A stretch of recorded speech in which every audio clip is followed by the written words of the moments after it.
ඔයාලා හැමෝම ආයිබෝන් කියලා පිළිගන්නවා.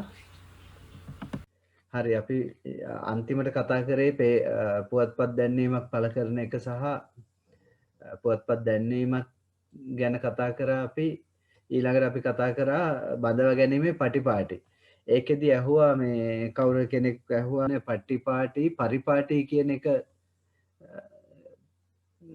ඒ දෙක දෙකක්ද කියලා. ඒකෙදි මේ පටිපාටි කියන එක තමයි හැමතැනම තියෙන්නේ. පරිපාටි කියන එකත් ඒකම වගේ තමයි එහෙම පාවිච්චි කරලා තියෙනවා. නමුත් මේ ඒක වෙනම එකක් නෙමෙයි. පටිපාටි කියන එක තමයි හරි නිවැරදි වචනේ. අරකට භාවිතයෙන් ආපු එකක් තමයි මේ.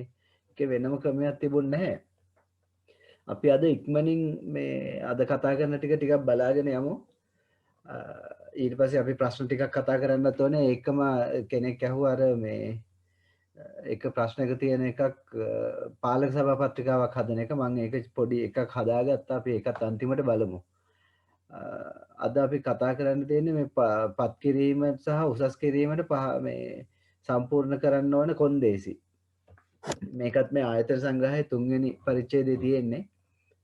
මොකද මේවා මේ මීට කලින් අවස්ථාවල මේ පත් කිරීමට සහ උසස් කිරීමට අදාළ පූර්ව කොන්දේසි ගැන කෙටි සටහනම ලියන්න ඇවිල්ලා තියෙනවා. ඒකෙදි මේ පූර්ව කොන්දේසි විදිහට තියෙන්නේ ඒ තනතුර කොමිසම් සභාව විසින් අනුමත කර තිබිය යුතු අතර ඒ සඳහා මුදල් ප්‍රතිපාදන ඇති බව. සේවක සංඛ්‍යාවේ පුරප්පාඩු නිත්‍ය වශයෙන් පවතින බව. තනතුරේ අවශ්‍යතාව අඛණ්ඩව පවතින බව හා ඒ තනතුර අනවශ්‍ය නොවන බව. පත් කිරීම බඳවා ගැනීමේ ප්‍රතිපාදනයට අනුකූල බව. පත් කිරීමට ඇති බලය පනතින් හෝ වෙනත් උචිත සාධන පත්‍රයකින් නියම කර ඇති බව. මේකෙදී දැන් මේක මේ ආයතන සංග්‍රහයේ තියෙන විදිහට තමයි මේකම දාලා තිබුණේ. හැබැයි මේ දැන් වර්තමානයේ එනකොට මේ තනතුර කොමිසම් සභාව විසින් අනුමත කර තිබිය යුතු අතර ඒ සඳහා මුදල් ප්‍රතිපාදන ඇති බව කියන එකේදී මේ ටික මේ තනතුර සහ මුදල් කළමනාකරණ සේවා දෙපාර්තමේන්තුවෙනුත් අනුමැතිය ලැබිලා තියෙන්න ඕනේ. ඒ ගැනත් පොඩ්ඩක් මතක තියාගන්න. මේ ලියනකොට ඒකත් ඇතුළත් කරන්න මේ වගේ ප්‍රශ්නයක් තිබුණොත්.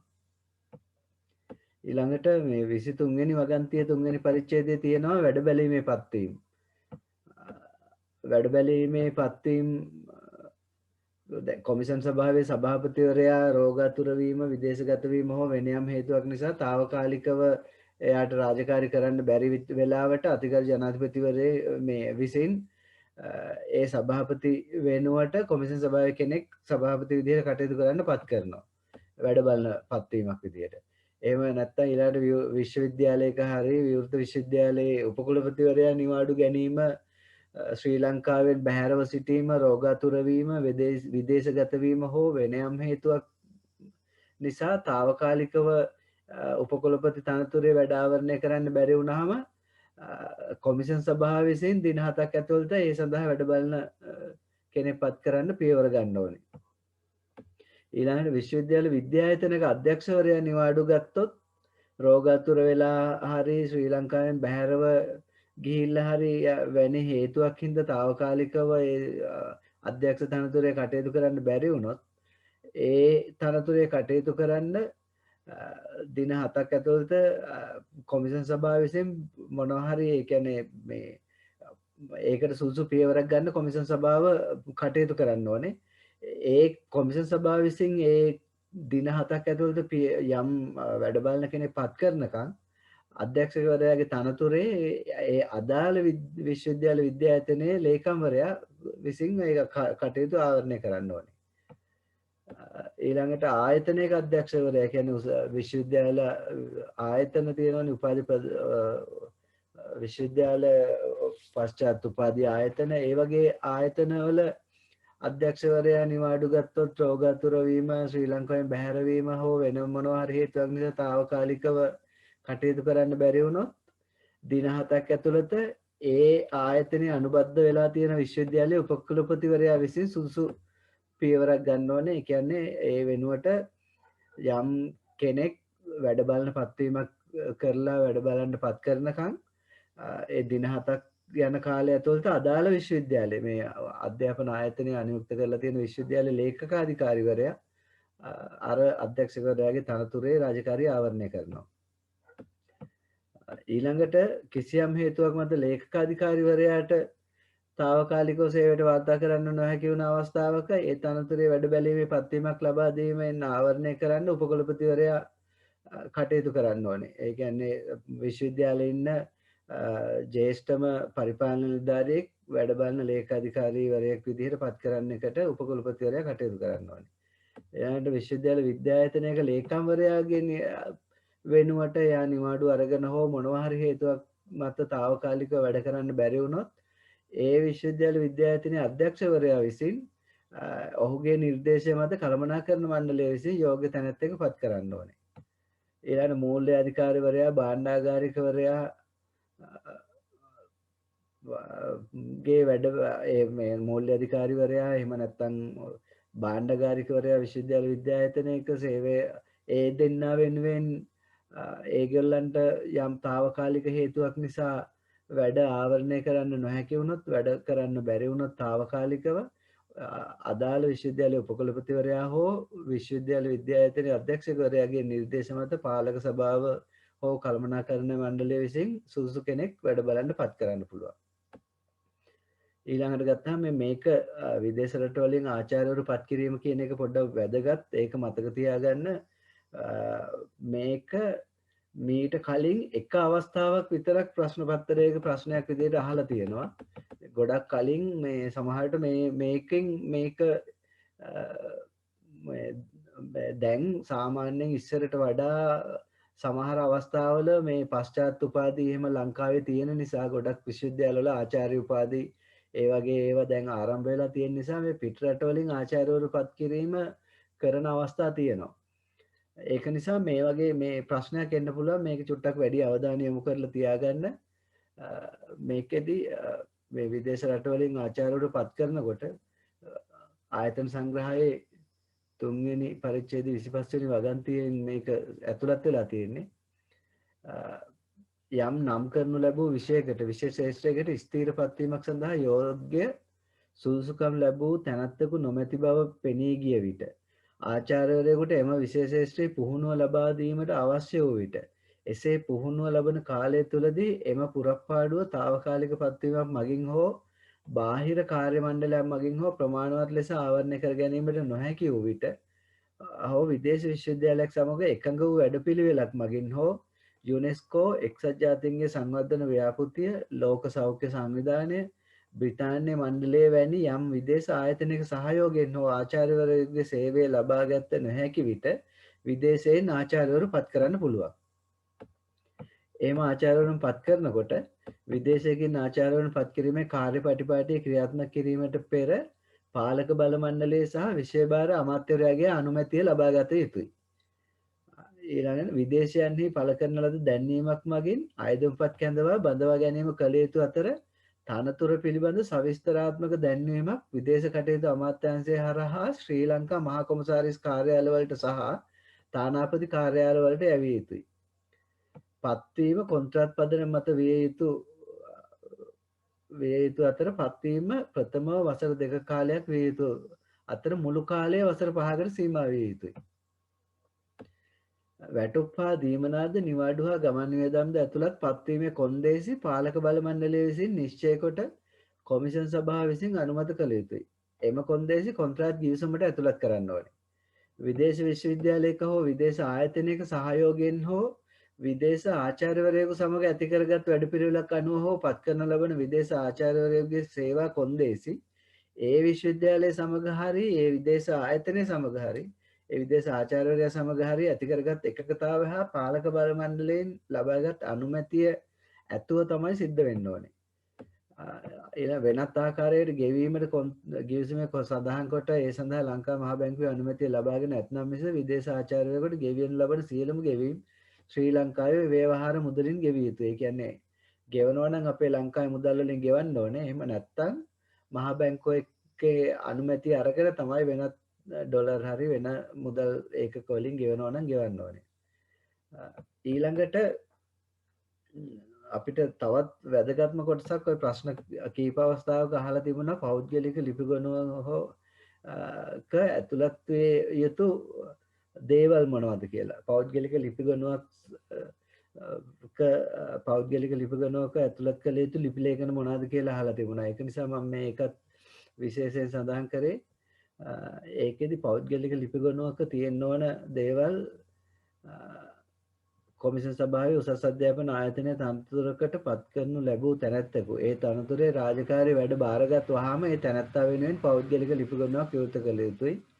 පෞද්ගලික ලිපිගොනුවක පහ සඳහන් ලේඛන පමණක් ඇතුළත් කළ යුතුයි.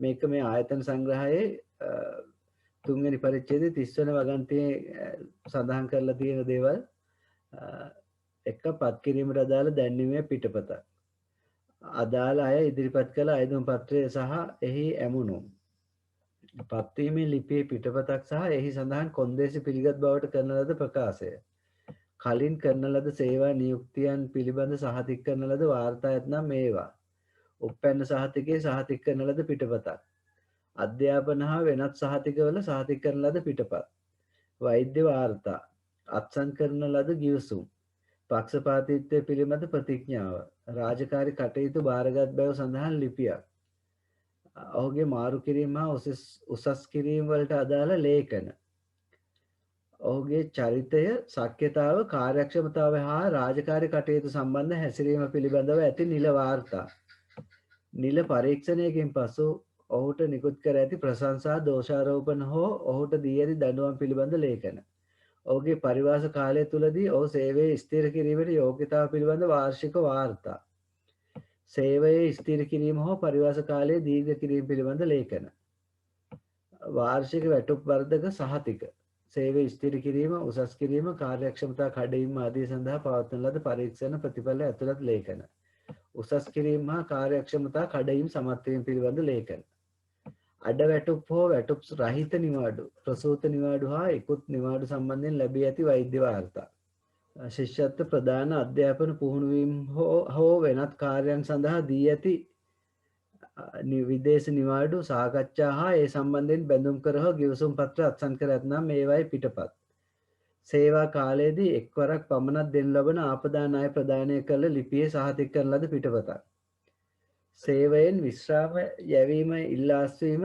තනතුරු අත්හැර යාම අසතුටුදායක වැඩ හා හැසිරීම හේතුවෙන් සේවයෙන් පහ කිරීම ආදී නිසා සේවය අවසන් කිරීම හෝ සේවකයාගේ අභාවය පිළිබඳ ලේඛන සේවාන්ත ප්‍රතිලාභ පිළිබඳ ලේඛන කොමිෂන් සභාවේ සභාපති විසින් උසස් අධ්‍යාපන ආයතනයේ ප්‍රධාන බලධරයා විසින් පෞද්ගලික ලිපිගොනුවේ ඇතුළත් කළ යුතුයයි කල්පනා කරන වෙනත් ලේඛන චර්යා සටහන් පත්‍රය දැන් මේ කියපු ලේඛන තමයි පෞද්ගලික ලිපිගොනුවක තියෙන්න ඕනේ සමහර අයගේ මේ කියපු හැම ලේඛනයක්ම හැමෝටම ඇතුළත් වෙන්නේ නැහැ නමුත් පොදුවේ ගත්තාම මේවා තමයි අනිවාර්යෙන් ඇතුළත් වෙන්න ඕනේ ඊට අමතරව යම් ලේඛනයක් ඇතුළත් වෙනවා නම් මොකක්ද ඇහුවේ මට ඒක පොඩ්ඩක් ක්ලියර් වුණේ නැහැ මේ දැන් පර්සනල් ඇතුළත් කරන්න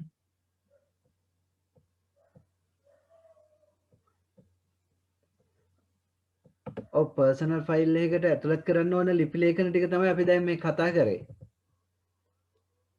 නෑ ඇතුළත් කරන්න අත්‍යවශ්‍ය නොවනේම ඇතුළත් කරන්න ඕනේ නැති ඒවා ඇතුළත් කරන්න ඕන නැති ඒවා ඒ කියන්නේ දැන් අපේ සේවා කාලයේ අත්‍යවශ්‍යයෙන්ම ඇතුළත් කළ යුතු දේවල් ටික තමයි මේ තියෙන්නේ ඊට අමතරව ගත්තාම දැන් මම ඒක අත්‍යවශ්‍ය නොවනේවා එක්සෑම් එකේ මේ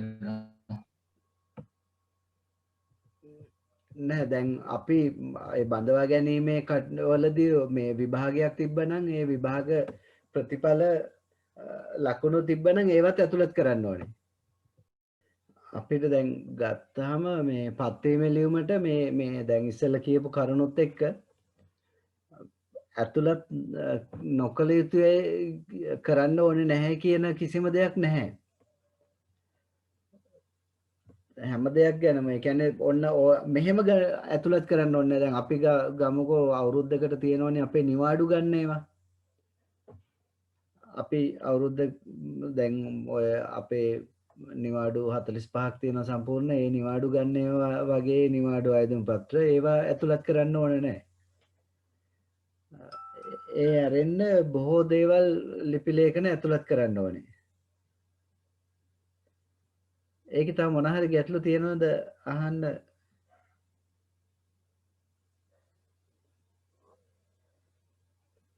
ඒකේ ප්‍රශ්නේ අහලා තිබ්බේ පෞද්ගලික ලිපිගණෝක ඇති දේවල් හා නැති දේවල්. එහෙම වගේ ප්‍රශ්න තමයි අහලා තිබ්බේ. ඒකත් පෞද්ගලික ඇති දේවල් විතරක් ලිව්වොත් ඇතිද? දාන්න ඕනේ අත්‍යවශ්‍ය ඒවා. ඔව් මේ ඒකේ ප්‍රශ්නේ අහලා තිබ්බේ පෞද්ගලික ලිපිගණුවක ඇතුළත් කළ යුතු ලිපි කියලාද? ඇතුළත් කළ යුතු හා නොකළ යුතු. ඇතුළත් කළ යුතු හා නොකළ යුතු මං හිතන්නේ.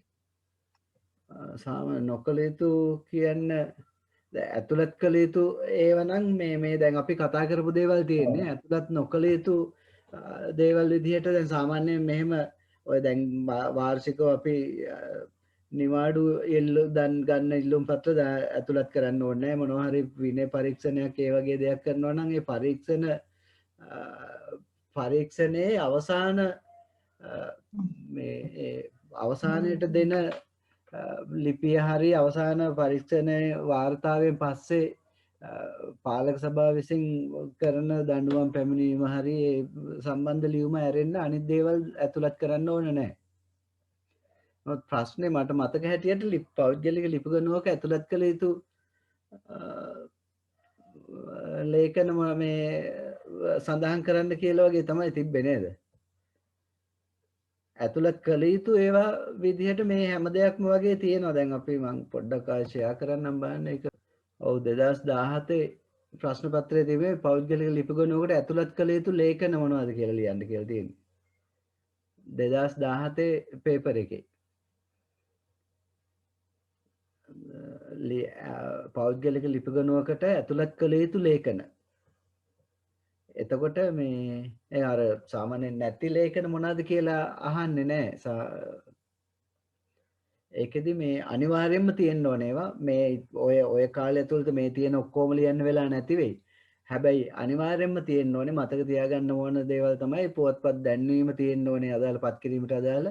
ඊට පස්සේ යාලා මේ අයදුම්කරු දැන් තෝරගත්ත කෙනාගේ අයදුම් පත්‍රය සහ එහි යමුණුම් සහතික පිටපත් ඒවා තියෙන්න ඕනේ. ඊට පස්සේ පත්වීමේ ලියුම අනිවාර්යෙන් තියෙන්න ඕනේ. පත්වීමේ ලියුමත් එක්ක අපි දෙවෙනියට දෙනවනේ පිටපතක් අර කොන්දේසි පිළිගත්ත කියලා අත්සන් කරන්න. අන්න ඒක තියෙන්න ඕනේ. ඊට පස්සේ ඊට කලින් වෙන ආයතනයක මොන හරි වැඩ කරලා තියෙනවා නම් අපිට මේ පත්වීම මේ අයදුම් පත්‍රයත් එක්ක ඉදිරිපත් කරලා තියෙනවා නම් මෙහෙම සේවා පළපුරුද්ද තියෙන කරුණු අන්න ඒක සනාථ කරන ලියුම් තියෙන්න ඕනේ. උපැන්න සහතිකේ පිටපතක් තියෙන්න ඕනේ. අධ්‍යාපන සහතිකවල සහතික කරන පිටපත් තියෙන්න ඕනේ. මේ වෛද්‍ය වාර්තාව කියන්නේ අර අපි මේ පත්වීම හම්බෙලා මුලින්ම අවුරුදු 3ක් ඇතුළත කියන්නේ මේ අපේ ප්‍රොබේෂන් පීරියඩ් එක ඇතුලේ කරන්න තියෙනවනේ වෛද්‍ය පරීක්ෂණ කීපයක්. අන්න ඒ ටික සම්පූර්ණයෙන් කරලා ඉදිරිපත් කරන වාර්තාව තියෙන්න ඕනේ. ඊට පස්සේ අත්සන් කරන ලද ගිවිසුම මතකනේ අපි හැමෝටම දෙනවා ගිවිසුමක් අත්සන් කරන්න විශ්වවිද්‍යාලයෙන් අන්නේ ගිවිසුම. ඊළඟට පක්ෂපාතීත්වය සහ ප්‍රතිඥාව ඒක තියෙන්න ඕනේ. රාජකාරී කටයුතු බාරගත්ත කියලා තියෙන්න ඕනේ. ඒවා අනිවාර්යයෙන්ම තියෙන්න ඕනේ ඒවා. ඊට පස්සේ ওই මාරු කිරීම තියෙනවා නම් උසස් කිරීම වලට අදාළ දේවල් මේ ලේඛන තියෙන්න ඕනේ. මේකේ තව සඳහන් වෙලා නැහැ අර්ථසාධක අරමුදල් නම් කිරීමේ වාර්තාව. මොකද ඒක ඉස්සර තිබුණේ පෞද්ගලික ලිපිගණුවට නෙමෙයි දාන්න තිබුණේ. ඉස්සර ඒක මේ කොමිෂන් සභාවට තමයි යවන්න ඕනේ අත්සන් කරලා. නමුත් ඒක පස්සේ විශ්වවිද්‍යාලයේ පෞද්ගලික ලිපිගණුවේ තියන්න කියලා චක්ලේඛන වලින් වෙනස් කරා. ඒක නිසා මේ මුල් කාලෙදී ඒක තිබුණ නැති හින්දා තමයි මේකේ නැත්තේ. දැන් ගත්තාම ඒ අර්ථසාධක අරමුදල් නම් කිරීමේ වාර්තාවක් තියෙන්න ඕනේ. තව මොන හරි තියනවද ඒකේ?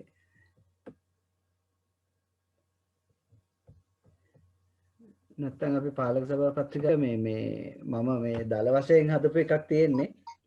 මේ පාලක සභා පත්‍රිකාවෙත් මේ ෆෝමැට් එක ෆෝමැට් එක කියන්නේ මේ දැන් මම මේ ලියලා තියෙන මේ මුලින් මෙමෝ එකේ තියෙන මේ කා වෙතද යන වග කා වෙතින්ද යන වග දිනය මාතෘකාව කියන එක මෙහෙම පාවිච්චි කරන විශ්වවිද්‍යාල තියෙනවා සමහර විශ්වවිද්‍යාල තියෙනවා කෙලිම පාලක සභා පත්‍රිකාව කියලා දාලා උපකුලපතිතුමා කියලා මේ නිකන් සාමාන්‍ය ලියුමක් ලියන විදිහට දාලා මේ යටින් මේ අධ්‍යයන මේ ආයතනංශයේ ඉන්න කවුරු හරි DR කෙනෙක් හරි SAR හරි අත්සන් කරලා එහෙම නැත්නම් රෙජිස්ටර් අත්සන් කරලා දාන පාවිච්චි කරන ක්‍රමයකුත් තියෙනවා.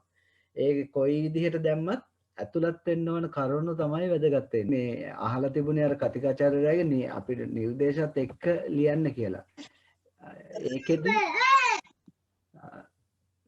ඒකෙදි දැන් මම ඒකේ වැදගත් කරුණු තමයි මෙයා කොහොමද මේක අපි මෙයාට මොනවද කරන්න කියන නිර්දේශات එක්ක මේ ලියන ප්‍රධාන කරුණු ටික ඇතුළත් කරලා මම මේක හැදුවේ.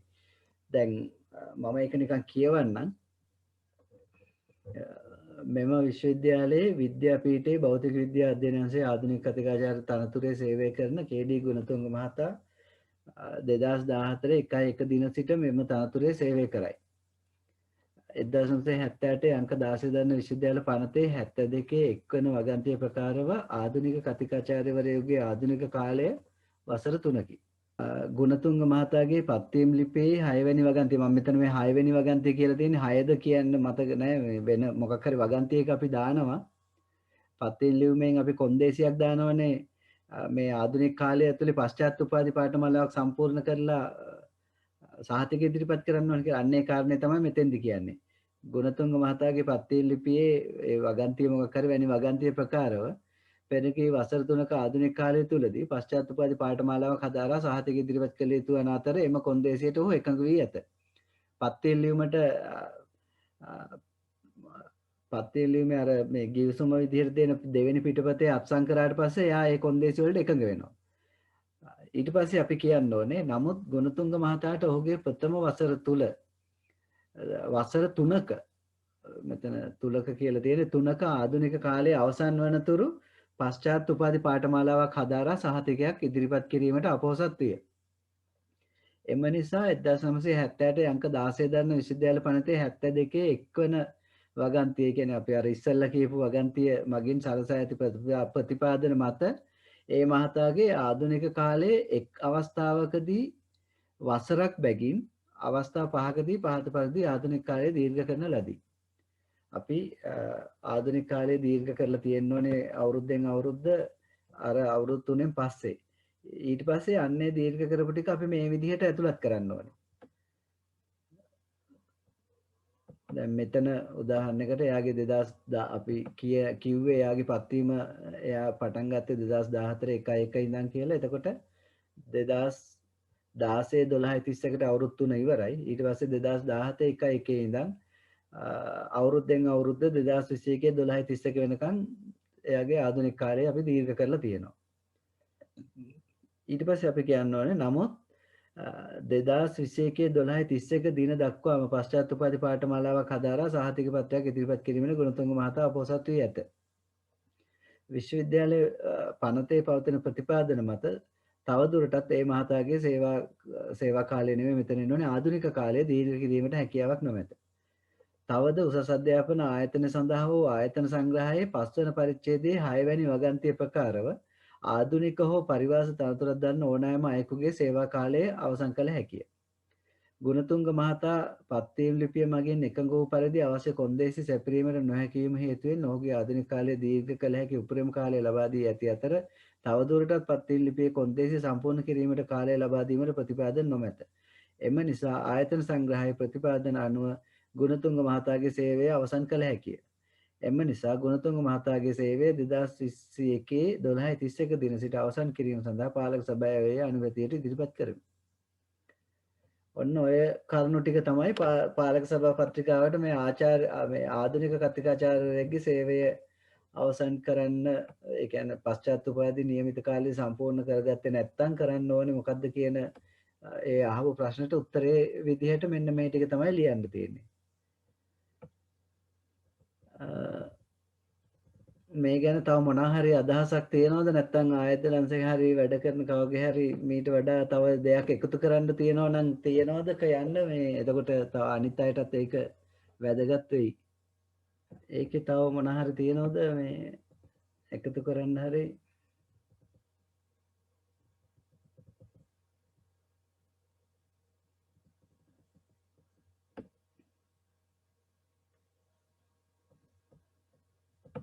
ඒ ගැන තව මොනා හරි තියෙනවද අහන්න 2013 තුන්වෙනි ප්‍රශ්නේ පළවෙනි පේපර් එකේ තුන්වෙනි ප්‍රශ්නේ අහලා තියෙනවා විශ්වවිද්‍යාල පද්ධතියේ සහකාර ලේකකාධිකාරී හෝ සහකාර මූල්‍යාධිකාරී තනතුර සඳහා සුදුසු බඳවා ගැනීමේ පටිපාටියක් පිළියෙල කරන්න කියලා. එතකොට ඒ බඳවා ගැනීමේ පටිපාටියක් පිළියෙල කරන්න කියනකොට අපිට බඳවා ගැනීමේ පටිපාටියක් හදන්න තමයි තියෙන්නේ. ඒකෙදි මතක ඇතිනේ අපි බඳවා ගැනීමේ පටිපාටියක ඇතුළත් යුතු කරුණු අපි පහුගිය අන්තිම දවසේ කියන්නේ ගිය සතියේ සෙනසුරාදානේ අපි කතා කරා නෙමෙයි ඉරිදා අපි කතා කරේ බඳවා ගැනීමේ පටිපාටියක ඇතුළත් වෙන්න ඕනේ තනතුරේ නම. ඒක අපිට ඕනනම් අර අපි අර UGC එකෙන් අපිට එවන විදිහටම කොටුව ඇඳලා ලියන්නත් පුළුවන්. උඩ ඉඳන් පිළිවෙලට පල්ලෙහාට ලියන්නත් පුළුවන්. කිසි ප්‍රශ්නයක් නැහැ පහසු විදිහට. ඒ කියන්නේ දැන් ඉස්සෙල්ලම එන්න ඕනේ අනිවාර්යෙන් තනතුරේ නම ඊට පස්සේ තනතුරට අදාළ වැටුප් කේතය. අපිට ඒක ඉස්සෙල්ලා ලියන්න පුළුවන්. ඊළඟට එන්න ඕනේ මේ තනතුරට බඳවා ගන්න කොහොමද කියන එක. දැන් විශ්වවිද්‍යාල සහකාර ලේකකාධිකාරී හෝ සහකාර මූල්‍යාධිකාරී නම් මේකෙදි කියන්න ඕනේ ලිඛිත විභාගයක් පවත්වනවා. ලිඛිත විභාගයෙන් අවම වශයෙන් මේ ලිඛිත විභාගයෙන් මේකට මේ ප්‍රශ්න පත්‍ර මේක බඳව ගන්න ක්‍රම දෙකක් තියෙනවා. එකක් බාහිර ඒකෙදි ලියන්න ඕනේ මේ විවෘත විභාගය. ඒකෙදි ප්‍රශ්න පත්‍ර 3යි. එකක් සංනිවේදනය අනිත් එක කළමනාකරණය ඉංග්‍රීසි. මේ හැම විෂයකටම අවම වශයෙන් ලකුණු 40ක් එක් ප්‍රශ්න පත්‍රයට අවම වශයෙන් 40 ගාන තියෙන්න ඕනේ සමත් වෙන්න. ඒකට බාහිර විවෘත විභාගයෙන් තෝරගන්න ප්‍රමාණය 175ක් මත 60යි 40යි. ඒක 60ක් බාහිර බඳව ගන්නවා.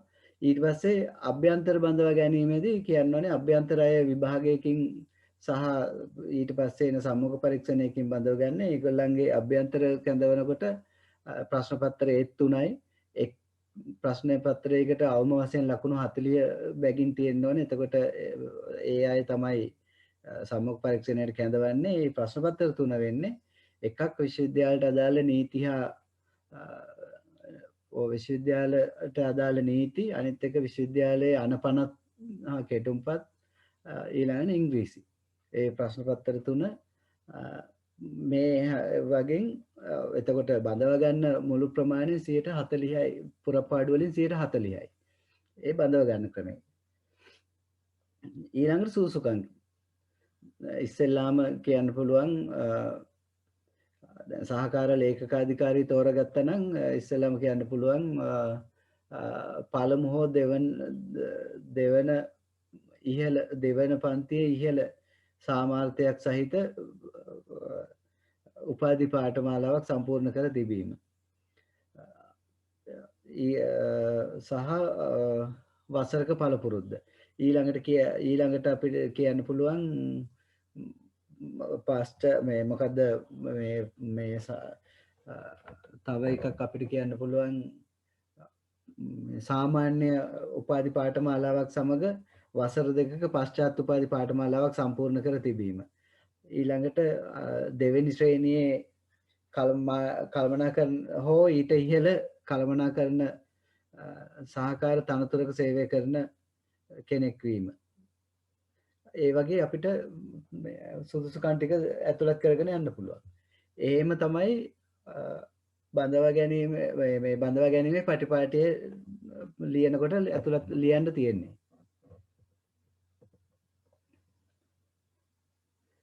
ඒකේ මොනවා හරි ගැටලුවක් තියෙනවද?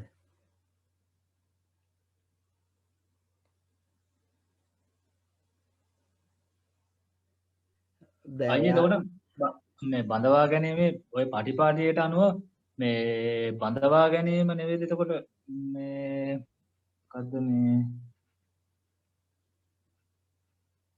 පත් කිරීමේ ක්‍රියාවලිය? ඔව් පත් කිරීමේ ක්‍රියාවලිය කියලා ඇහුවොත් දැන් එහෙම අහපු අවස්ථා තියෙනවා. පත් කිරීමේ ක්‍රියාවලිය විස්තර කරන්න කිව්වොත් අපි ඒකෙදි කියන්න ඕනේ මේ වැඩේට යන පියවර ඔක්කොම.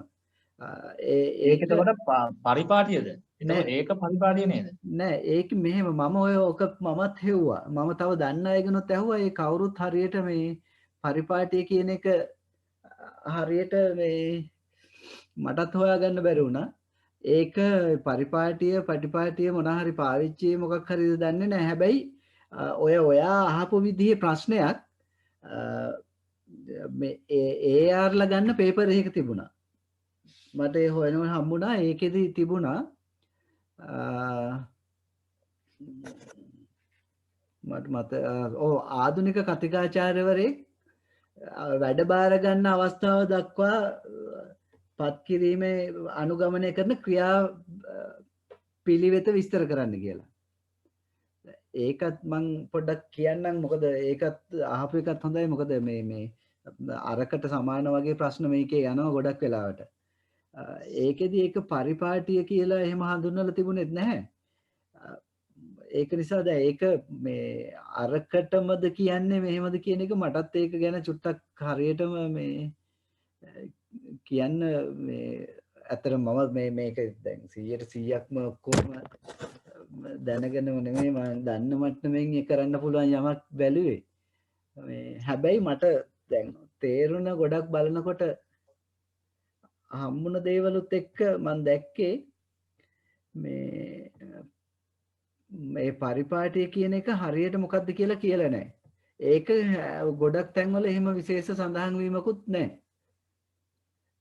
මේ බඳව ගන්න පිළිවෙල විස්තර කරන්න කිව්වොත් අනිවාර්යයෙන්ම බඳව ගැනීමේ මේ ක්‍රියාපිළිවෙත කිව්වොත් අපි ඉස්සෙල්ලම කියන්න ඕනේ බඳවා ගැනීමේ පටිපාටියට අනුව පුවත්පත් දැන්වීමක් නියම කරලා තියෙන මේ පුවත්පත්වල පුවත්පත් දැන්වීමක් පළ කරනවා. ඒක අපි භාෂා තුනෙන්ම දාන්න ඕන නම් අපිට ඒක කියන්න පුළුවන්. සිංහල දෙමළ සහ ඉංග්‍රීසි භාෂා තුනෙන්ම පුවත්පත් දැන්වීම පළ කරනවා. ඊට පස්සේ බඳවා ගැනීමේ පටිපාටියේ සඳහන් සුසුකම් සහිත අයදුම්කරුවන්ගෙන් අයදුම්පත් කැඳවලා ඒ ලැබුණු අයදුම්පත් අතරින් මේ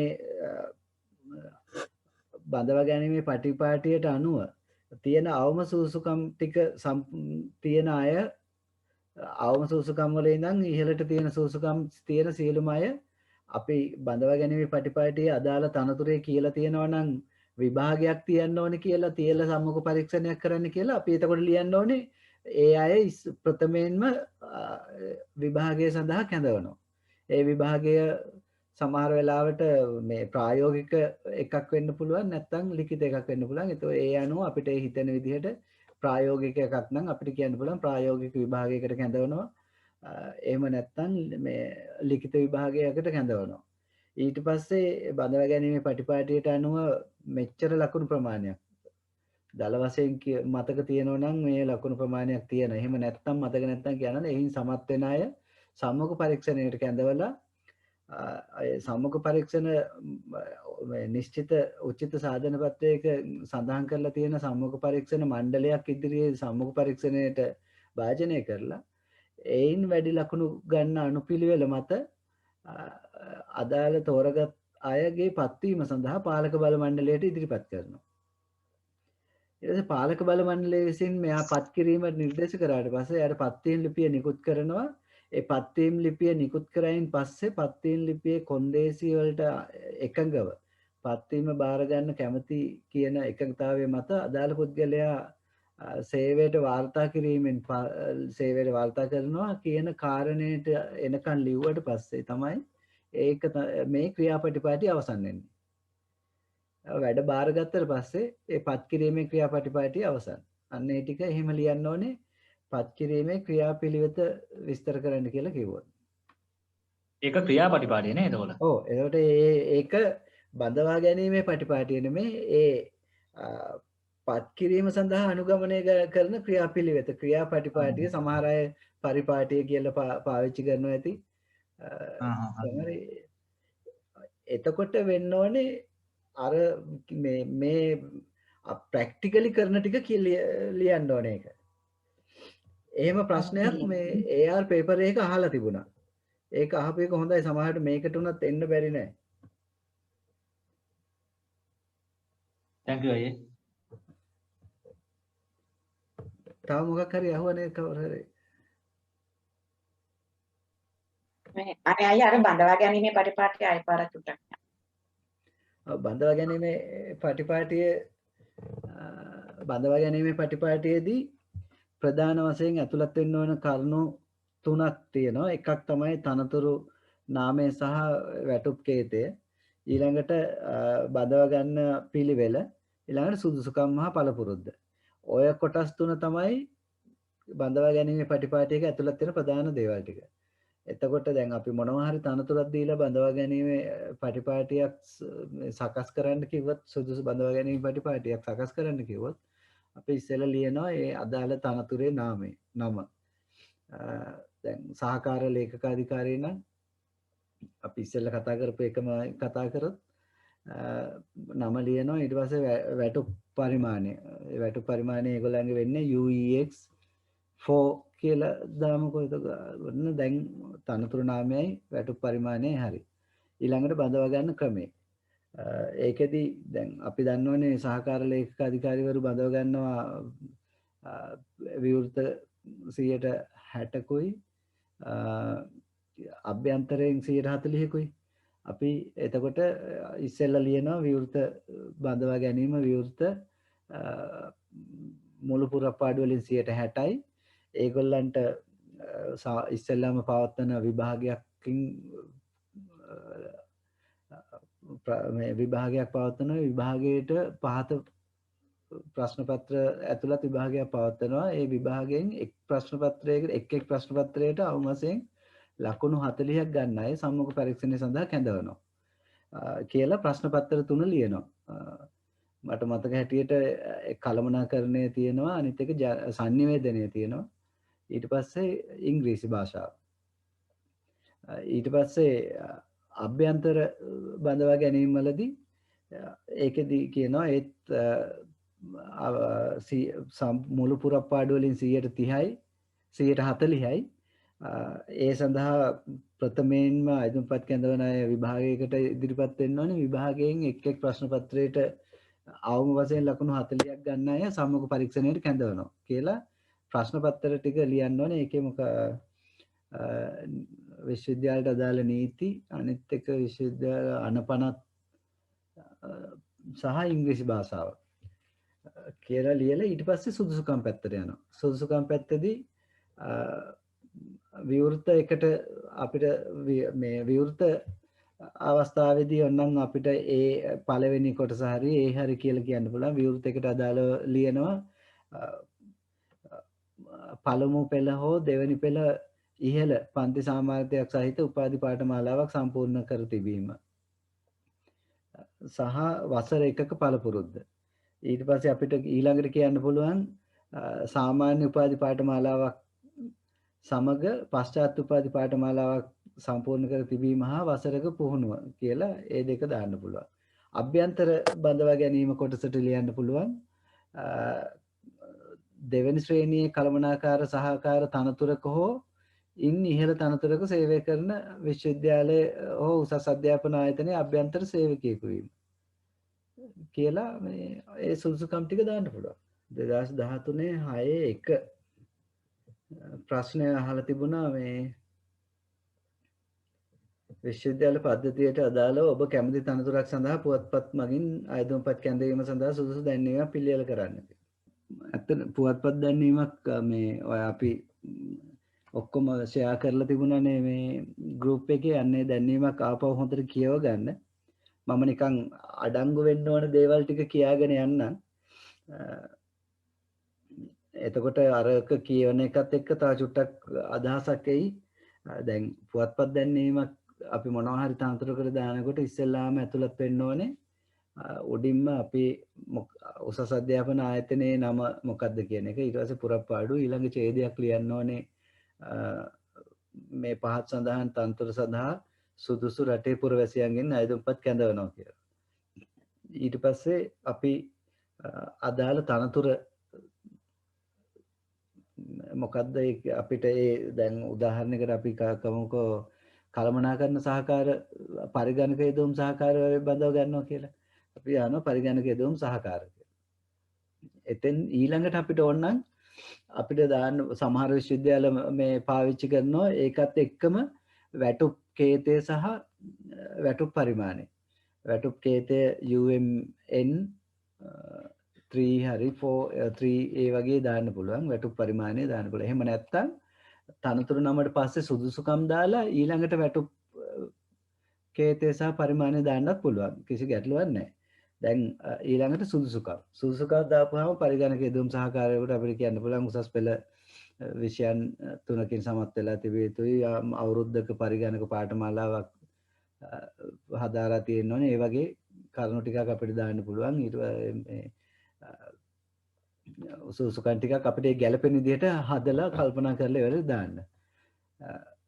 ඊළඟට මේ තනතුරට ලැබෙන මොන හරි වරප්‍රසාද තියෙනවා නම් දාන්න මේ ඇතුළත් කරන්න පුළුවන් ඊළඟට. දැන් ගත්තාම ඉතින් පරිගණක යෙදවුම් සහකාරවරයෙක් වගේ දාපුවා ගත්තාම විශේෂ වෙන වරප්‍රසාද මොකක්වත් නැහැ ඉතින්. ඒක පොදුවේ වරප්‍රසාද තියෙන තනතුරක් වුණොත් ඒ ටික ඇතුළත් කරන්න පුළුවන්. ඊළඟට දාන්න ඕනේ වෙනත් දීමනා පිළිබඳව විස්තර ඇතුළත් කරන්න ඕනේ. දැන් ගත්තාම අපි පරිගණක යෙදවුම් සහකාර තනතුරට ගත්තාම ලැබෙන දීමනා තියෙනවා ජීවනාංක දීමනාව 7800යි. ඊළඟට 120ක අතිරේක දීමනාව වැටුපෙන් 120ක අතිරේක දීමනාවක් ගෙවනවා. ඊළඟට කියන්න ඕනේ 145ක මාසික හිලව් දීමනාවක් ගෙවනවා කියලා ඒ ටික ඇතුළත් වෙන්න ඕනේ. ඊළඟට අපි කියන්න ඕනේ අයදුම් පත්‍ර ලබා ගන්නේ දැන් ඊට පස්සේ අපි එන්න ඕනේ අයදුම් පත්‍ර කොහොමද ඉදිරිපත් කරන්න කියන එක. ඒකෙදි අපි කියන්න ඕනේ අයදුම් පත්‍ර ලබා ගන්න මොකක් හරි අපි හිතමුකෝ අයදුම්පත් නිකුත් කරන විදිහ අපි අපේ විශ්වවිද්‍යාලයේ වෙබ්සයිට් එකකින් අපි ඉදිරිපත් කරනවා නම් අපි ඒක පැහැදිලිව වෙබ්සයිට් එකේ ඒ ළඟා කරගන්න පුළුවන් විදිහට විස්තර ඇතුළත් කරන්න ඕනේ. එහෙම නැත්නම් යම් නිලධාරියෙක් උදාහරණයකට ආයතන අංශයෙන් ගන්නව නම් අපි ලිපිනය ලියන්න ඕනේ එතන ඉන්න සහකාර ලේකක අධිකාරිය හරි එහෙම නැත්නම් ජේෂ්ඨ සහකාර ලේකක අධිකාරී හරි එයාගේ නිල නාමය දාලා පැහැදිලි ලිපිනය ලියන්න ඕනේ. ලියලා ඊට පස්සේ ඒ පැහැදිලි ලිපිනය ලියනකොට ඒකත් එක්කම පැහැදිලිවම ලියන්න ඕනේ මේ අයදුම් පත්‍ර නිකුත් කරන්නේ කවදා වෙනකන්ද කියලා. මොකද දැන් අයදුම් පත්‍රය අරගෙන පුරවලා අවසාන වෙන දිනේට අයදුම් පත්‍ර ඉදිරිපත් කරන්න පුළුවන් වෙන්නත් ඕනේ. පුළුවන් ආකාරයට පැහැදිලිව කියන්න ඕනේ අයදුම් පත්‍රය නිකුත් කරන්නේ කවදා වෙනකන්ද කියන එක ඇතුළත් කරන්න ඕනේ. ඊට පස්සේ එහෙම නැත්තම් පැමිණිලා මේ අයදුම් පත්‍රය බාරගන්නේ ඇවිල්ලා නම් ඒ ඇවිල්ලා කොහොමද ගන්න කියන එක සඳහන් කරන්න ඕනේ. ඊළඟට කියන්න ඕනේ දැන් මේ අයදුම් පත්‍රය සම්පූර්ණ කරලා ඉදිරිපත් කරන්නේ කවදට කලින්ද කාටද ඉදිරිපත් කරන්නේ ඒ ඉදිරිපත් කරන කෙනාගේ නිල නාමය ලිපිනය පැහැදිලිව සඳහන් වෙන්න ඕනේ. ඒ වගේම අයදුම් පත්‍ර ඉදිරිපත් කරන අවසාන දිනය ඒක සඳහන් කරන්න ඕනේ. මෙන්න මේ දවස වෙනකන් විතරයි විශ්වවිද්‍යාලය විසින් අයදුම් පත්‍ර බාරගන්නේ කියලා. ඊට කලින් මට තව එකක් අමතක වුණා කියන්න. අපි අර අනිකුත් දීමනා වලට පස්සේ මේ පොදු කොන්දේසි පටන් ගන්නකොටම කියන්න ඕනේ අර මේ අනිත් ස්ථීර කොන්ද මේ ප්‍රතිලාභ ගැන කියන්න ඕනේ මේ ඒ කියන්නේ අර්සාධක අරමුදලින් මේ යම් තෝරගන්න තෝරගත්ත පුද්ගලයාගේ වැටුපෙන් 10%ක ප්‍රතිශතයකට සමාන මුදලක් ඒ සේවකයාගේ වැටුපෙන් අඩු කරලා අර්සාධක අරමුදල් වෙත යොමු කරනවා. ඒ වගේම විශ්වවිද්‍යාලය විසින් 7%ක ප්‍රමාණයක් අර්සාධක අරමුදලටත් 8%ක ප්‍රමාණයක් විශ්‍රාම වැටුප අරමුදලටත් යොමු කරනවා. ඒ වගේම වැටුපෙන් 3%කට සමාන මුදලක් විශ්වවිද්‍යාලය විසින් සේවක භාර අරමුදලට යොමු කරනවා කියන එක මේ අර ඇප්ලිකේෂන් ගන්න අයදුම් පත්‍ර ගන්න විස්තරයට කලින් ඇතුළත් වෙන්න ඕනේ. ඊට පස්සේ අපි කියන්න ඕනේ අයදුම් පත්‍රය දැන් ගන්න විදිය විස්තර කරලා ඊට පස්සේ කියන්න ඕනේ අපි අයදුම් පත්‍රය ඉදිරිපත් කරන්නේ දැන් රජයේ ආයතනයක හෝ ව්‍යවස්ථාපිත මණ්ඩලයක නැත්නම් රජයට අනුබද්ධ ආයතනයක කෙනෙක් නම් අයදුම් පත්‍ර ඉදිරිපත් කරන්නේ තමන්ගේ ආයතන ප්‍රධානිය මගින් අයදුම්පත් ඉදිරිපත් කළ යුතු බව සඳහන් කරන්න ඕනේ. ඊළඟට අපි කියන්න ඕනේ අයදුම් පත්‍රයේ එවනකොට ඒක ඇතුළත් කරන ලියුම් කවරේ වම් පැත්තේ මේ අයදුම් කරන තනතුරේ නම ලියන්න කියලා. ඒක අපි දෙගොල්ලන්ගේම ආරක්ෂාවට ඒක හොඳ නිසා ඒක අනිවාර්යෙන් ඇතුළත් වෙන්න ඕනේ. ඊට පස්සේ අපි කියන්න ඕනේ අයදුම් පත්‍රයේ නිවැරදිව ඉදිරිපත් නොකරනවා නම් එහෙම නැත්නම් යම් අඩුපාඩු තියෙනවා නම් වැරදි තොරතුරු තියෙනවා නම් හෝ නියමිත දිනයට ලැබුණේ නැති සියලුම අයදුම් පත්‍ර ප්‍රතික්ෂේප කරනවා කියන එක අපි පැහැදිලිව මේ පුවත්පත් දැන්වීමේ තියෙන්න ඕනේ. ওই ටිකට පස්සේ සම්පූර්ණයෙන් දැන්වීම ඉවරයි. ඊට පස්සේ අපි මේ දැන්වීම යටින් දාන්න ඕනේ ලේකකාධිකාරී අදාළ විශ්වවිද්‍යාලයේ නම සහ දිනය. මොකද දැන් පුවත්පත් දැන්වීම පළ කරන එක ලේකකාධිකාරීවරයා හෝ විශ්වවිද්‍යාල විද්‍යායතනයක ලේකම්වරයා හෝ කොමිෂන් සභාවේ ලේකම්වරයා විසින් තමයි කරන්නේ. විශේෂ අවස්ථාවක විතරයි ඒක වෙනස් වෙන්නේ. උදාහරණයක් විදිහට විශ්වවිද්‍යාලයක ලේකකාධිකාරී හෝ විශ්වවිද්‍යාල විද්‍යායතනයක ලේකම්වරයා පුරප්පාඩු වෙච්ච වෙලාවක දාන දැන්වීමකදී විතරයි ඒක වෙනස් වෙන්නේ. ඒ ගැන මොන හරි අදහසක් ආවත් මේ ඒජ් ලිමිට් එක අහලා ඔව් ඒක මෙහෙම මේ පුවත්පත් දැන්වීමේ ඒකත් ඇතුළත් වෙන්න ඕනේ අනිවාර්යෙන්ම ඒජ් ලිමිට් එක අපිට ඒක මග ඇරුණානේ. පුවත්පත් දැන්වීමේදී ඒ සුදුසුකම් ටික සඳහන් කරාට පස්සේ ඊළඟට මේ වයස උපරිම වයස සීමාව ඇතුළත් වෙන්න ඕනේ. උදාහරණයක් දැන් ගත්තොත් එහෙම අනධ්‍යයන කාර්ය මණ්ඩලයේ බහුතරයක් තනතුරු සඳහා උපරිම වයස සීමාව 45යි. අධ්‍යයන කාර්ය මණ්ඩලයේ තනතුරු සඳහා උපරිම වයස සීමාව අවුරුදු 60 වෙනකන් පුළුවන්. ලේකකාධිකාරී මූල්‍ය අධිකාරී මට මතක හැටියට 55 වෙනකන් පුළුවන්. සමහර තනතුරු තියෙනවා දැන් අවුරුදු 35ට තියෙනවා පොඩ්ඩ මට එක එහෙම මතක නැහැ 35ට තියෙනවත් තියෙනවා. මේ අයියේ නියමාවලී සාධන පත්‍රය කියන එක පොඩ්ඩක් විස්තර කරන්න පුළුවන්?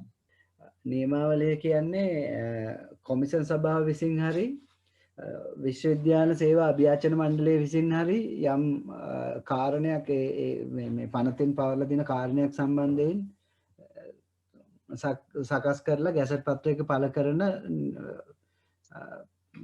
ලේඛනයක්.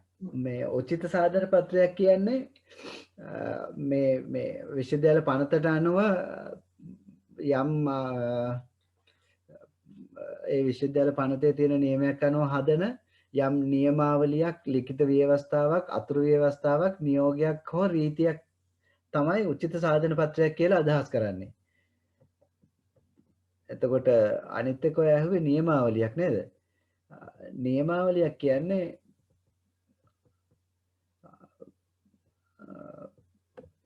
මේ විශ්වවිද්‍යාල පනතට අනුව විශ්වවිද්‍යාල ප්‍රතිපාදන කොමිෂන් සභාව හෝ විශ්වවිද්‍යාල සේවා අභියාචන මණ්ඩලය විසින් යම් මේ පනතෙන් පවරලා තියෙන කාරණා සම්බන්ධයෙන් සකස් කරන ලිඛිත ලේඛනයක් සහ ඒක ගැසට් පත්‍රයක පළ කරන්න ඕනේ. අයියා ආයම කියන්න පුළුවන්ද? එන්නේ නැහැ හරියට කැඩි කැඩි එන්නේ. නියමාවලියක් කියන්නේ විශ්වවිද්‍යාල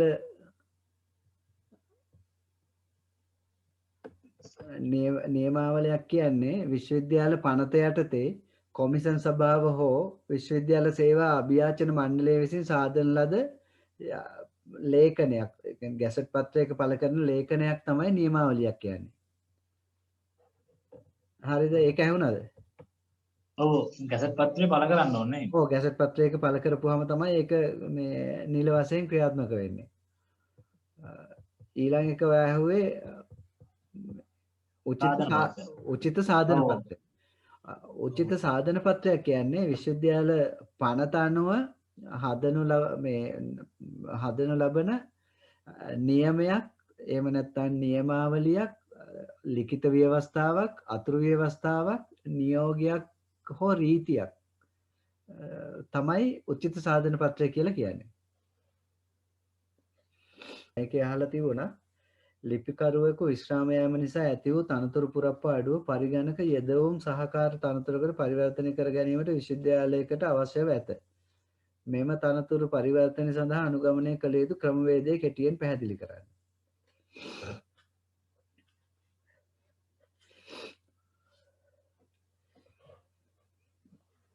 මේකෙදි වෙන්න ඕනේ දැන්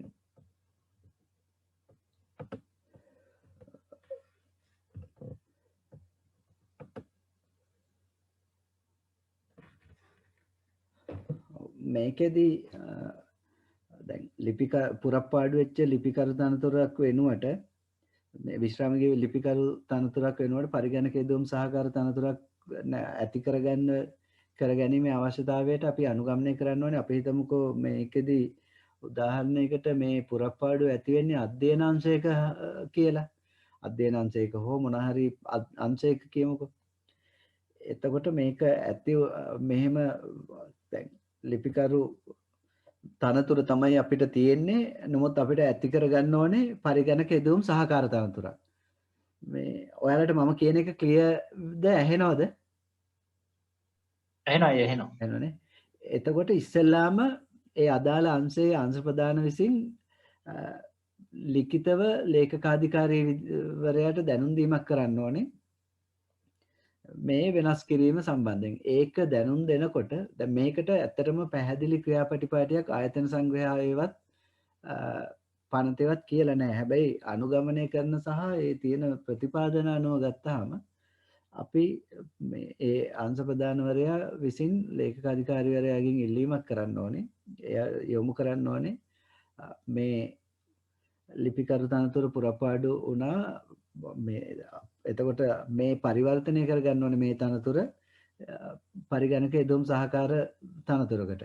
එතෙන්දී අපි කියන්න ඕනේ මේ මෙතන දැන් පුරපාඩු වෙච්ච මේ පුරපාඩු ඇති වුණු පුරපාඩු තනතුරෙන් ආවරණය කරන්න තියෙන වැඩ ප්‍රමාණය මොනවද කියන එක කියන්න ඕනේ. දැන් උදාහරණයකට ඒකෙන් එතන ආවරණය කරගන්න තියෙනවා කියමුකෝ මේ දැන් ඉස්සෙල්ලා හිටිය ලිපිකරු එයා ෆයිල් වැඩ විතරයි නම් කරන්නේ. අපිට මේකෙ මෙතෙන්දී ඕනේ මේ සාමාන්‍ය විෂයන් වල වැඩ වගේම පරිගණක භාවිතයෙන් කරන කටයුතු ඒ වගේ විවිධ කටයුතු ගණනාවක් කරගන්න තියෙනවා කියලා ඒ සියලු කරුණු ඇතුළත් කරන්න ඕනේ මේ ඉල්ලීමේ ලිපියට. ඊට පස්සේ කියන්න ඕනේ ලිපිකරු තනතුරකින් තනතුරකට කෙනෙක් නැවත බඳව ගත්තොත් මේ එයාගෙන් කරගන්න පුළුවන් වැඩ කොටස් ප්‍රමාණය මෙච්චරයි. හැබැයි මේක පරිගණක යෙදවුම් සහකාර තනතුරකට පත් කරගත්තොත් මේ වැඩ සියල්ලම ඒක කෙනෙක්ගෙන් කරගන්න පුළුවන්. ඒක නිසා විශ්වවිද්‍යාලයට ලිපිකරු තනතුරකට කෙනෙක් බඳව ගන්නවට වඩා මේ තනතුරට බඳවා ගැනීම වාසිදායකයි කියලා අපි ලියුමේ පොඩි ඒක ජස්ටිෆිකේෂන් එකක් එක්ක ඉල්ලීම කරන්න ඕනේ. ඊට පස්සේ ලේඛක අධිකාරීවරයා මේ ඉල්ලීම පාලක සභාවට යොමු කරනවා. පාලක සභාවට මේ ඉල්ලීම ඒ විදිහටම යොමු කරපුවාම පාලක සභාව මේකට අනුමැතිය ලබා දෙනවා. පාලක සභාවේ අනුමැතියත් එක්ක පාලක සභාව විසින් මේක කොමිෂන් සභාවට ඉදිරිපත් කරන්න ඕනේ. ඒකත් එක්කම කොමිෂන් සභාවට මේ ඉල්ලීම මේ විස්තරත් එක්ක ඉදිරිපත් කරපුවාම ඒත් එක්කම අපි කළමනාකරණ සේවා දෙපාර්තමේන්තුවටත් වැටුප් හා සංඛ්‍යා ලේඛන දෙපාර්තමේන්තුවටත් මේ පාලක සභාව විසින් මේ අනුමත කරපු ඉල්ලීම ඉදිරිපත් කරන්න ඕනේ. ඒ එතෙන්ට ඉදිරිපත් කරනකොට මේකට එකතු කරන්න ඕනේ මේ කරන්න ඕන වැඩ ටිකට තියෙන අපි ජස්ටිෆිකේෂන් වලට අමතරව වැටුප ගෙවන වැටුප ගැන කියන්න ඕනේ.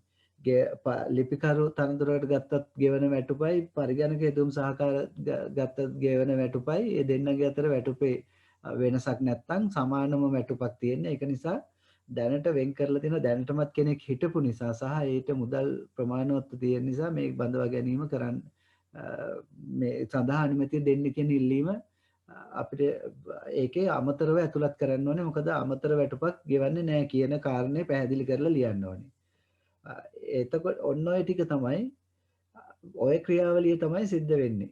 ඊට පස්සේ මේ අවශ්‍ය පරිදි පරිගණක යෙදුම් සහකාර තනතුරු බඳව ගන්න අනුමැතිය ලැබුණාට පස්සේ කළමනාකරණ සේවා දෙපාර්තමේන්තුව සහ ඊළඟට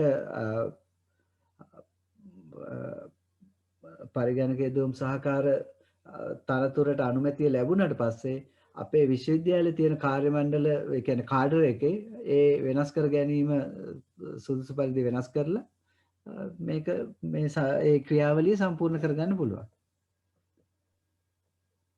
ඒක අලුත් කාඩ් එකක් මේවා කරද්දි ක්‍රියේට් කරද්දිත් එහෙමද?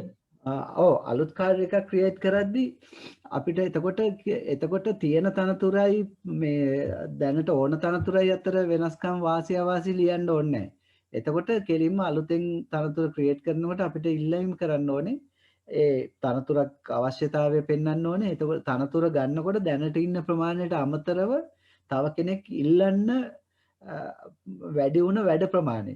එතකොට කියන්න ඕනේ දැනට ඉන්න අය කරන වැඩ ප්‍රමාණය සහ අය අංශයේ තියෙන සමස්ත වැඩ ප්‍රමාණයෙන් මෙච්චර ප්‍රමාණයක් මේ ඉන්න අපි දැන් 5 දෙනෙක් ඉන්නවා තව එක්කෙනෙක් ඕනේ කියලා. එතකොට කියන්න ඕනේ මෙන්න අපේ දැන්ට 5 දෙනෙක් ඉන්නවා. 5 දෙනා මෙච්චර වැඩ කොටසක් කරනවා. ඊට අමතරව මෙන්න මේ වැඩ කොටස් ටික ලැබිලා තියෙනවා. මේක මේ අයගෙන් කරව ගන්න අපහසුයි. ඒක නිසා මේ තනතුරක් අලුතෙන් දෙන්න කියලා එතෙන්දී අන්න ඒ විදිහට වෙනස් වෙන්න ඕනේ. තියෙන තනතුරක් හරවද්දි කරන්න ඕනේ. තියෙන තනතුරට වඩා වැඩි වැඩ කොටසක් මේ හැරවීම හරහා ගන්න පුළුවන් කියන එක පෙන්වන්න ඕනේ. අලුත් එකක් ඉල්ලනකොට තියෙන මුළු ඒ අංශයේ තියෙන මුළු වැඩ කොටස් ප්‍රමාණය ගැන කියලා දැනට ඉන්න ප්‍රමාණයෙන් ආවරණය කරගන්න පුළුවන් මෙච්චරයි ඒකෙන් ආවරණය කරන්න බැරි මෙච්චර වැඩ ප්‍රමාණයක් ඉතුරුයි. ඒක නිසා අලුත් තනතුරක් මේකට ඕනේ කියන ඉල්ලීමක් තියෙන්න ඕනේ. වෙනස වෙන්නේ තියෙන එකක් වෙනස් කරනකොට වඩා ටිකක් වැඩි දෙයක් අලුත් එකක් ඉල්ලනකොට කියන්න තියෙනවා. අපිට ඕන හැම වෙලාවකදීම ඒ කියන්නේ මේ ඒ කියන්නේ අවුරුද්දේ ඕනම කාලයක ඉල්ලන්න පුළුවන් නැත්නම් එහෙම මේ UGC එකෙන් දැන් මේ අලුත් තනතුරක් ඒ කියන්නේ දැන් අලුතෙන් එකක් ඉල්ලනවා නම් අපිට ඕන වෙලාවක ඉල්ලන්න බෑ. එතකොට ඒ UGC එකෙන් යම් කාල සීමාවකට දැන් ඉස්සර නම් අවුරුද්දෙන් අවුරුද්ද තිබ්බා සමහර වෙලාවට අවුරුදු දෙකකින් තියෙනවා ඒ වගේ වෙලාවට ඒ කියන්නේ කාඩ් රිවිෂන් කියලා විශේෂයෙන් තියෙන අවස්ථාවලදී තමයි අලුත් තනතුරු ඉල්ලන්න පුළුවන් වෙන්නේ. හැබැයි තියෙන තනතුරක් වෙනස් කරන මාරු කරනවා නම් වෙන තනතුරකට ඒ තියෙන පුද්ගලයා විශ්‍රාම ගියපුවාමනේ කරන්න පුළුවන් වෙන්නේ. විශ්‍රාම ගියපුවාම හරිය නැත්නම් ඒ තනතුරෙන් එයා අයින් වුණාම හරිය වෙන තැනකට මාරු වුණාම හරියනේ පුළුවන් වෙන්නේ. අන්න ඒ වෙලාවේදී ඒක ඉල්ලන්න පුළුවන්. ඒක නිසා ඒකට නිශ්චිත කාලයක් නැහැ. හැබැයි අලුත් තනතුරු ඉල්ලනවා නම් UGC එකෙන් අලුත් තනතුරු ඉල්ලන්න අවකාශ දෙන අවස්ථාවකදී විතරයි ඒක කරන්න පුළුවන් වෙන්නේ. ගොඩක් වෙලාවට මේ ඉස්සර නම් අවුරුදු පතා තිබුණා. මම හිතන්නේ පහුගිය කාලේ අවුරුදු කීපකින් එහෙම අවස්ථාව දුන්නේ නැහැ විශ්වවිද්‍යාල වලට. ඒක දැන් කවුරු හරි විශ්‍රාම ගියා කියලා කියමුකෝ. ඒක දැන් මේ වේකන්ට් වෙන එකට අර කළමනාකරණ සේවා දෙපාර්තමේන්තුවලට යවන්න ඕනද ඔය? ඔව්. කියන ඒ කියන්නේ දැන්ට මේ දැන් ඔය ඉස්සර නම් එහෙම වුණේ නැහැ. ඒ කියන්නේ දැන් අවුරුදු 10ක් විතර වගේ කාලෙක ඉඳන් මේ කවුරු හරි විශ්‍රාම ගියත් මොකද අර මීට අවුරුදු ගානකට කලින් නැවැත්තුවානේ ඔය අවුරුදු 2002 හරි 2002ද මන්දා. ඒ කාලෙදී බඳවා ගැනීම 2017 ඉතිවුණ සර්කියුලර් එකක් තියෙනවා 2017 18 වගේ එහෙම යවන්න ඕනේ නැහැ කියලා. ඔව් මේ අලුතෙන් මට මේ මෑතක නම් පොඩ්ඩක් ඒක ටච් උන්නේ නැහැ එච්චර මේ 2001 2 කාලේ තමයි ඕක නැවැත්තුවේ මේ පුරප්පාඩු උනත් බඳවා ගැනීම අත්හිටෙව්වා අත්‍යවශ්‍ය නම් කළමනාකරණ සේවා දෙපාර්තමේන්තුවෙන් මේ අනුමැතිය අරගෙන පත් කිරීම දෙන්න කියලා. එහෙනම් ඊයේ පෙරේදා ඒ මොකක් හරි ළඟදී එන්නේ නැති ඒක අත්හිටවලා. එහෙම තියෙනවා නම් එතකොට අනුමැතියකින් ගන්න නැතුව UGC එකේ දැන් මොකද සාමාන්‍ය ක්‍රමයේ තිබුණේ එහෙම බඳවා ගැනීමක් කරනකොට UGC එකෙන් අනුමැතිය අරගෙන කරන එක තමයි තිබුණේ. ඒතකොට UGC එකට විතරයි යවන්නේ නේ. ඔව් එතකොට UGC එකට විතරක් යවලා මේ බඳවා ගැනීම කරනවා කියලා. එතකොට ඒගොල්ලන්ට ඒක යවනකොට අපි දැන්ටමත් දැන් විශ්‍රාම ගිය එකක්නේ. ඒකට දැන්ටමත් මුදල් වෙන් වෙලා තියෙන තනතුරක් මේක බඳව ගන්නවා කියලා ආපුවාම ඒගොල්ලෝ ඉතින් අනුමැතිය දෙනවා. දැන් කළමනාකරණ සේවා මණ්ඩලය ඉස්සර එනකොට අර මුදල් ප්‍රශ්නත් එක්ක ඔය 2002 වගේ කාලේ තමයි ඒක සර්කියුලර් එකක් ආවේ. බඳවා ගැනීම නවත්තලා. ඒතකොට සේම් සැලරි ස්ටෙප් එනවා නම් ඕනම පොසිෂන් එකට ප්‍රශ්නයක් නැද්ද? දැන් අපි හිතමුකෝ මැනේජ්මන්ට් ඇසිස්ටන්ට් ලට්ටයි CAA ඒ කට්ටියටයි දෙකම එකයිනේ. ඔව්. Salary step. එතකොට ප්‍රශ්නයක් නැද්ද මේ පොසිෂන් එකේ වෙනස් වුණාට? ඒ කියන්නේ ඒක යවන්න. ඒ කියන්නේ තනතුරු වෙනස් කරන එකද? ඔව්. ඔව් ඒක මේ මොන තනතුර එහෙම සැලරි ස්ටෙප් එක සමාන වෙන්න ඕනේ නැහැ. දැන් අපි හිතමුකෝ සමහර තැනකට සහකාර ලේකකාධිකාරී තනතුරක් තියෙන එකක් අපි හිතමුකෝ දැන් ආයතනංශය වගේ විශ්වවිද්‍යාල ටිකක් ලොකු වෙලා තියෙන එක්ස්පෑන්ඩ් වෙච්ච වෙලාවල් වලට ආයතනංශයට තියෙන සහකාර ලේකකාධිකාරී කාඩර් එකක් නම් ඒක ජ්‍යෙෂ්ඨ සහකාර ලේකකාධිකාරී තනතුරකට මාරු කරගන්න ඉල්ලන්න පුළුවන්. ඒකදී ජස්ටිෆයි කරන්න විතරයි ඕනේ මෙන්න මෙහෙමයි කියලා. එතකොට අපි කියන්න ඕනේ මෙච්චර මෙයාට දෙන වැටුප මෙච්චරයි අරයාගේ වැටුප මෙච්චරයි. එතකොට මේ මෙච්චර මුදල් ප්‍රමාණයක් අමතර ඕනේ කියලා ඒ ටිකත් ඉල්ලන්න විතරයි ඕනේ. එතකොට ඒකත් මේ කළමනාකරණ සේවා දෙපාර්තමේන්තුවට යවන්න ඕනේ. ඔව් ඒකත් එහෙ යවන්න ඕනේ. මොකද අර මුදල් එහෙම වෙන් කිරීම කරන්න ඕනේ වැඩිපුර අමතර මුදල්. හරි දැන් ඒ කියන්නේ දැන් හැම දෙයක්ම විශ්වවිද්‍යාලේ දැන් කොහොම වුණත් අර අලුතෙන් මොනවා හරි දෙයක් වෙනස් වෙනවා නම් සල්ලි යන වියදමත් තනතුරු හැදෙනවා නම් පීඨ ආරම්භ කරනවා නම් ඒවට පුද්ගලයෝ ගන්නවා නම් සල්ලි වෙන් කරනවා නම් කළමනාකරණ සේවා දෙපාර්තමේන්තුවට සහ වැටුප් සංඛ්‍යා ලේඛන දෙපාර්තමේ කොමිෂන් සභාවට යවන්න ඕනේ. මොකද අමතර මුදල් වෙන් කිරීම කරන්නේ මහා භාණ්ඩාගාරයෙන් නිසා මහා භාණ්ඩාගාරයෙන් අමතර මුදල් වෙන් කිරීම කරන්නේ කළමනාකරණ සේවා දෙපාර්තමේන්තුවේ වැටුප් හා සංඛ්‍යා ලේඛන කොමිෂන් සභාවේ නිර්දේශ මත විතරයි. අපේ කොමිෂන් සභාවෙන් යවුවත් භාණ්ඩාගාරයෙන් සල්ලි වෙන් කරන්නේ නැහැ. ඒ වෙන් කරන්නේ අර දෙගොල්ල කිව්වොත් විතරයි. ඒක නිසා ඒ දෙකට අනිවාර්යෙන් තනතුරු වෙනස් කරනකොට අලුතෙන් කාඩර් ඇති කරනකොට අනිවාර්යෙන් මේ ඒගොල්ලන්ගේ අනුමැතිය ගන්න ඕනේ. ඊළඟට 2015 ප්‍රශ්නයක් තිබුණා විශ්වවිද්‍යාලයක ලේකකාධිකාරී තනතුරු පුරප්පාඩුවේ ඇත මෙම තනතුරු සඳහා අයදුම්පත් කැඳවීමට සුදුසු පුවත්පත් දැන්වීමක් සකස් කරන්න කියලා. ඒකට නම් අර මේ ලේකකාධිකාරී පුවත්පත් දැන්වීම පොඩ්ඩක් බැලුවා නම් අපි ඉස්සෙල්ලා කතා කරපු මූලික ටිකමනේ තියෙන්නේ. ඒක ඒක පොඩ්ඩක් පුළුවන් ඒ ටික බලලා මතක තියාගන්න මේ ඒකෙදී ලේකකාධිකාරී පුවත්පත් දැන්වීම අර මම අරගෙන තිබ්බ එකත් මම ෂෙයා කරන්නම්. ලකුණු 15ක එකක් හින්දා ඔය වගේ එන්න පුළුවන් අර ඊයේ ඇහුවා වගේ සමහර විට මේ උපකුලපති පත් කරන පුවත්පත් දැන්වීමක් හදන්න කියලා කියන්නත් පුළුවන්. ඊළඟ ප්‍රශ්නේ 2017 ප්‍රශ්නයක් අහලා තිබ්බා ලකුණු 5ක එකක් පෞද්ගලික ලිපිගණුවක ඇතුළත් කරන ලබන ලේඛන පිළිබඳව සටහනක් ලියන්න කියලා.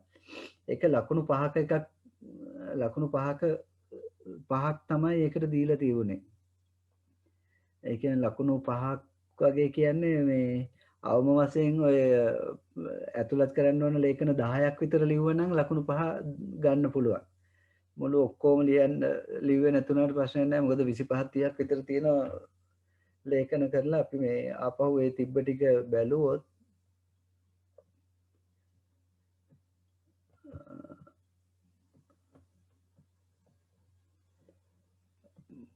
දැන් පෞද්ගලික ලිපිගණුවක අනිවාර්යෙන් ඇතුළත් වෙන්න ඕන ටික මේක ලියාගත්තා නම් කොහොමටත් මේ අපිට ඒක සෑහෙන ප්‍රයෝජනවත් වෙනවා. ඒකෙදි අනිවාර්යයෙන්ම ඇතුළත් වෙන්න ඕන දේවල් ටික තමයි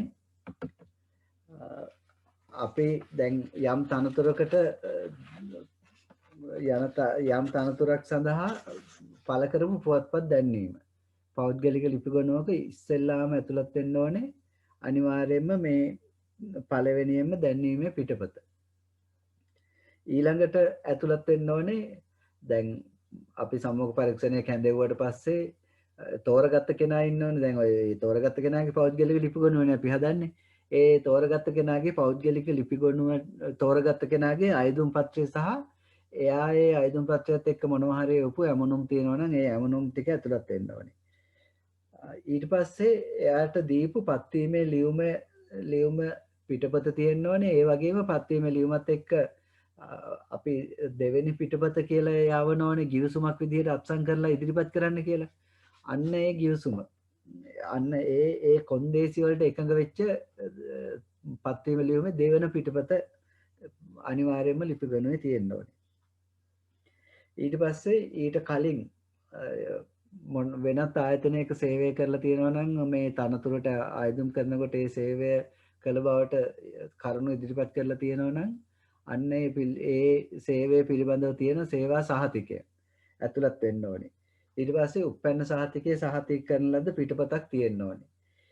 ඒ වගේම අධ්‍යාපන හා වෙනත් සුදුසුකම් වලට අදාළ සහතික පිටපත් සහතික කරපු සහතික පිටපත් තියෙන්න ඕනේ. වෛද්‍ය වාර්තාව තියෙන්න ඕනේ. අර අපි කිව්වේ මේ කලින් කිව්වේ අවුරුදු 3ක් කියන්නේ ආධුනික කාලයේ තුලදී අපි පරීක්ෂණ කීපයක් වෛද්‍ය පරීක්ෂණ කීපයක් කරලා ඉදිරිපත් කරන්න ඕනේ. වෛද්‍ය සහතික ඒක ටික තියෙන්න ඕනේ. ඊට පස්සේ අත්සන් කරන ලද ගිවිසුම තියෙන්න ඕනේ. ඊළඟට තියෙන්න ඕනේ රජයට පක්ෂපාතීත්වය සහ පක්ෂපාතීත්වය පිළිබඳ ප්‍රතිඥාව තියෙන්න ඕනේ. අනිවාර්යයෙන්ම ඊළඟට ඇතුළත් වෙන්න ඕනේ රාජකාරී බාරගත් ඒ කියන්නේ වැඩ බාරගත්ත ලිපිය පිටපතක් තියෙන්න ඕනේ. ඊට පස්සේ තියෙන්න ඕනේ අදාළ සේවකයාගේ ස්ථාන මාරුවීම් දුන්නා නම් එහෙම නැත්නම් උසස් කිරීම කරලා තියෙනවා නම් ඒවට අදාළ ලිපි ලේඛන තියෙන්න ඕනේ. ඊට පස්සේ සේවකයාගේ චරිතයේ ශක්්‍යතාව කාර්යක්ෂමතාව හෝ රාජකාරී කටයුතු පිළිබඳ හැසිරීම පිළිබඳව නිල වාර්තා තියෙනවා නම් ඒව ඇතුළත් වෙන්න ඕනේ. ඊට පස්සේ නිල පරීක්ෂණයකින් පස්සේ නිකුත් කර ඇති ප්‍රශංසා දෝෂාරෝපණ හෝ දඬුවම් පිළිබඳ ලිපි ලේඛන පිටපත් තියෙන්න ඕනේ. ඊට පස්සේ පරිවාස කාලය තුලදී අදාළ සේවකයා ස්ථීර කිරීමට යෝග්‍යතාව පිළිබඳ වාර්ෂික වාර්තා තියෙන්න ඕනේ. සේවයේ ස්ථීර කිරීම හෝ පරිවාස කාලයේ දීර්ඝ කිරීම පිළිබඳ ලිපි වල පිටපත් තියෙන්න ඕනේ. ඊළඟට වාර්ෂික වැටුප් වර්ධකවල සහතික කරපු ලිපි ලේඛන පිටපත් තියෙන්න ඕනේ. සේවයේ ස්ථීර කිරීම, උසස් කිරීම, කාර්යක්ෂමතා කඩයිම් ආදී සඳහා පවත්වන ලද පරීක්ෂණවල ප්‍රතිඵල තියෙනවා නම් ඒ ප්‍රතිඵල ලේඛන ඇතුළත් කරන්න ඕනේ. ඊළඟට උසස් කිරීම හා කාර්යක්ෂමතා කඩයිම් සමත් වීම පිළිබඳ ලේඛන හෝ ලේඛන පිටපත් තියෙන්න ඕනේ. ඒ සේවකයා අඩ වැටුප් හෝ වැටුප් රහිත නිවාඩු හෝ ප්‍රසූති නිවාඩු එහෙම නැත්නම් ඉක්ුත් නිවාඩු සම්බන්ධයෙන් ලබාගෙන තියෙනවා නම් ඒ සම්බන්ධයෙන් ලේඛන පිටපත් සහ ඒට අදාළ වෛද්‍ය වාර්තා තියෙනවා නම් ඒවා තියෙන්න ඕනේ. ඊට පස්සේ ශිෂ්‍යත්ව ප්‍රදාන අධ්‍යාපන පුහුණු වීම හෝ වෙනත් කාර්යයක් සඳහා දී ඇති විදේශ නිවාඩු සාකච්ඡා සම්බන්ධයෙන් බැඳුම් කර හෝ ගිවිසුම් පත්‍ර අත්සන් කර තියෙනවා නම් ඒ වගේ පිටපතුත් පෞද්ගලික ලිපිගොනුවේ තියෙන්න ඕනේ. සේවා කාලය තුලදී එක්වරක් පමණක් දෙනු ලබන ආපදා ණය ප්‍රදානය කරන ලිපියේ සහතික කරන ලද පිටපතක් තියෙන්න ඕනේ. සේවයෙන් විශ්‍රාම යැවීම, ඉල්ලාස්වීම, තනතුරු අතහැර යාම, අසතුටුදායක වැඩ හා හැසිරීම හේතුවෙන් සේවයෙන් පහ කිරීම ආදී කරුණු පිළිබඳව ලිපි ලේඛන පිටපත් තියෙන්න ඕනේ. සේවාන්ත ප්‍රතිලාභ පිළිබඳ ලේඛන තියෙන්න ඕනේ. ඊට අමතරව කොමිසම් සභාවේ නම් සභාපතිවරයාගේ හෝ උසස් අධ්‍යාපන ආයතනයක නම් ප්‍රධාන විධායක නිලධාරියාගේ කැමැත්ත පරිදි වෙනත් ඕනෑම ලේඛනයක් ඇතුළත් කරන්න පුළුවන්. ඊට අමතරව ප්‍රධාන වශයෙන් චර්යා සටහන් පත්‍ර තියෙන්න ඕනේ. ඔය කරුණු වලින් අඩුම වශයෙන් 10ක්වත් ලියාගත්තොත් ලකුණු 5 ගන්න පුළුවන් ඒ ප්‍රශ්නෙට මේ පරණ ප්‍රශ්න පත්‍ර වලින් ඔන්න ඔය ටික තමයි මේ කොටස් වලට අදාළව මට ප්‍රශ්න හොයාගන්න පුළුවන් වුණේ. දැන් ඔයාලා අතර මොනවා හරි තියෙනවා නම් පොඩ්ඩක් තව ප්‍රශ්න මොනවා හරි තියෙනවා නම් අපි ටිකක් කතා කරමු. මේ කාර්යාලයේ සටහනක් කියලා කියන්නේ මොකද්ද?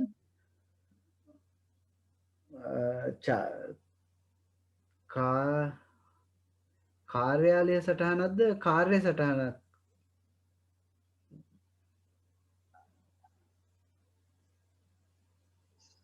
ඒක හරියටම කාර්ය සටහනක් වෙන්නේ මිනිට් ෂීට් එක කියලා කියන්නේ ඒක වෙන්නේ නැති නේ. මිනිට් ෂීට් එක නම් කියන්නේ අපි දැන් ලිපි ගණුවක ලිපි ඇතුළත් කරපුවාම ඒක අර ලිපි ගණුවේ වම් පැත්තේ අමුල්ලා තියෙන ඒ ලිපි ගණුවේ ඇතුළේ තියෙන තොරතුරු දල වශයෙන් අපිට බලා ගන්න තියෙන මේ ඒකට කියනවා එක්ක චර්යා සටහන් පත්‍රය නැත්නම් කාර්ය සටහන් පත්‍රය කියලා. ඒකේ තමයි අපි ලිපි ගණුවක මොනවා හරි ඒක තමයි. ඔව් මොනවා හරි දෙයක් ඇතුළත් කරනවා නම් ඒකේ සටහන් කරනවා. අපි මොනවා හරි ලියුමක් ලියලා නිකුත් කරන්න අත්සන් කරන්න ලේඛකාධිකාරියට හරි යොමු කරනවා නම් අපි ඒකේ සටහනක් දාලා තමයි යවන්නේ. ඒතකොට ලේඛකාධිකාරීත් ඒකේ ලිපිය අත්සන් කර බවට සටහනක් තියලා තමයි අත්සන් කරන්නේ. එතකොට මේ මිනිට් ෂීට් නැතුව චර්යා සටහන කියලා වෙනම එකක් තියෙනවද?